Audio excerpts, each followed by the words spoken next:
নমস্কার, অ্যাস্ট্রোলাইফ চ্যানেলে সবাইকে স্বাগত। বর্তমানকালে রাহু কেন এত সক্রিয়, এত কেন রাহুর প্রভাব? আরে রাহুর গোচর তো এর আগেও ছিল, সবকিছুই ছিল, কেন? প্রতিটা জিনিসকে এখন প্রায় নিয়ন্ত্রণ করছে রাহু এবং তার সাথে কেতু। গ্রহগুলো দিব্যি যে যার সাইড হয়ে গেছে।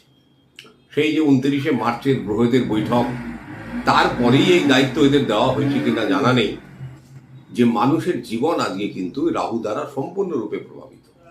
যারা যে কর্মই করছেন ভুল থিওরির ওপর বেস করে করছেন। যখন কর্মটি করছেন তখন তার ফল কি হবে সেটা কেউ চিন্তা করছেন না।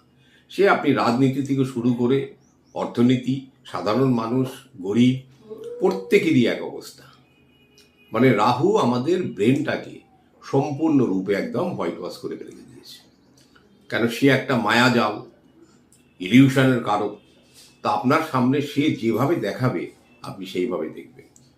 এবার আপনি তাকে অতি সক্রিয় কিভাবে করছেন? অধিকাংশ মানুষের হাতে দেখবেন মোবাইল। মোবাইল হচ্ছে প্রযুক্তি এবং রাহু মোবাইল ছাড়া থাকতে পারে না। মোবাইলের অপব্যবহার যখন হয় তখনই কিন্তু রাহুর সক্রিয় হয়ে যায়। নালে কিন্তু মোবাইলের যদি আপনি সুব্যবহার করেন আপনার জন্য তো সেটা বিজনেস। এইসব ক্ষেত্রে দেখা যায় যে মোবাইলের কুপ্রভাবের জন্য রাহু অতি সক্রিয়। অতঃপর আপনার লটারি কাটার অভ্যাস, সেটাও রাহু। জুয়া খেলার অভ্যাস, মানুষকে ঠকানোর অভ্যেস, আপনি বলেন একটা আর করেন একটা। ধর্মস্থানে গিয়েও ক্যামেরার দিকে তাকিয়ে থাকেন। প্রতিটা জায়গাতে গিয়ে দেখবেন রাহু। অনেক মানুষের দেখবেন হাতে তাবিজ, কবজ, গাদা গুচ্ছে শিকড় বাকড় পড়ে থাকে। শিকড় বাকড়ে কিছু কাজ হয় যথা নিয়মে পালন করে, সময় মতো ধারণ করতে পারলে এবং নিয়মিত পরিবর্তন করতে পারলে কিছু কাজ তো অবশ্যই হয়। কিন্তু তাবিজ কবজ বেশিরভাগ ক্ষেত্রেই মানুষের জীবনটাকে ঠিক উল্টো পথে নিয়ে যাচ্ছে। আপনি কাউকে বিশ্বাস করে একটা কবজ করতে দিলেন 2000 টাকা, ওদের জানবেন ওই পয়সাটা জলে গেল।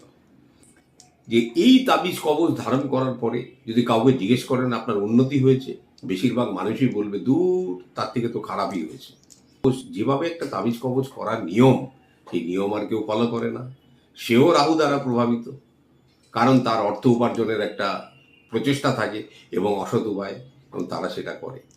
এইভাবে রাহুর এনার্জিকে এইভাবে অতি সক্রিয় করবেন না।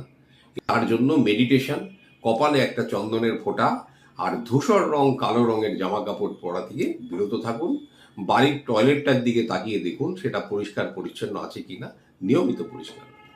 নমস্কার, সবাই ভালো থাকুন। ওম নমঃ শিবায়।